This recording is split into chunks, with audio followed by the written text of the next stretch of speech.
முதல்ல பாத்தீங்கன்னாக்கா டயபெட்டிக் பேஷண்ட்டுக்கு ஏன் பாதத்துல வலி வருது அப்படின்றது கொஸ்டின் தான். மெயினா பாத்தீங்கன்னாக்கா டயபெட்டிக் பேஷண்ட்ஸ்க்கு பாதத்துல வலியை விட எரிச்சல் தான் ஜாஸ்தியா இருக்கும். அதுக்கு பேர் டயபெட்டிக் பெரிஃபரல் நியூரோபதி. தூங்குற டைம்ல பாத்தீங்கன்னாக்கா காலில் பயங்கர எரிச்சல் இருக்கும் உங்களுக்கு. அதுக்கப்புறம் சில பேஷண்ட்டுக்கு இழுக்கிற மாதிரி வலி இருக்கும். இதை தான் அவங்க வலின்னு டாக்டர் கிட்ட சொல்லுவாங்க. இந்த மாதிரி ப்ராப்ளம் வரவங்களுக்கு முதல்ல போடியாட்ரிக் சர்ஜன் அப்படின்ட்டு பாதத்தை பார்க்குற ஸ்பெஷல் டாக்டர் கிட்ட அப்பாயின்மெண்ட் வாங்கி காலை பார்த்துக்கணும். அவங்களுக்கு அவங்க என்ன பண்ணுவாங்க, டயபெட்டிக் அளவை செக் பண்ணுவாங்க.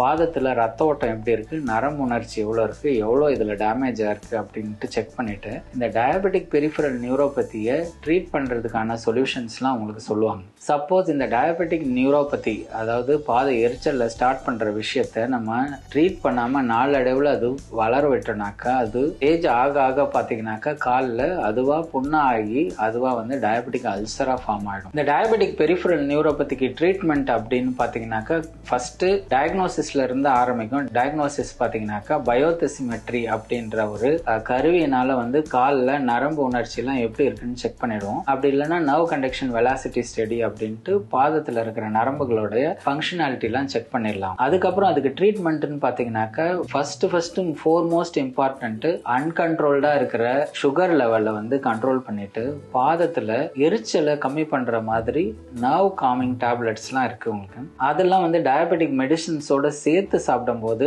நைட்ல வர எரிச்சல்லாம் நல்லாவே கண்ட்ரோல் ஆகும். அது கூட கிரீம்ஸ் சஜஸ்ட் பண்ணுவோம். பாதத்துல அவங்க முழு பாதத்திலையும் அப்ளை பண்ணணும். அது கூடவே டயபெட்டிக் பாதத்துக்கு கம்ஃபர்டபுளான ஃபுட்வேர் சஜஸ்ட் பண்ணுவோம். ஸோ இதெல்லாம் அவங்க கரெக்டா ஃபாலோ பண்ணும்போது நியூரோபதியை கண்ட்ரோலுக்கு கொண்டு வந்துடலாம். இதுக்கான மெயினா பாத்தீங்கன்னாக்கா டயபெட்டாலஜிஸ்ட் இன்வால்வ் ஆகணும், டயபெட்டிக் ஃபுட் சர்ஜன் இன்வால்வ் ஆகணும். ரெண்டு பேரும் சேர்த்து இதை ட்ரீட் பண்ணும்போது நல்லாவே அவங்களுக்கு ரிசல்ட்ஸ் கிடைக்கும்.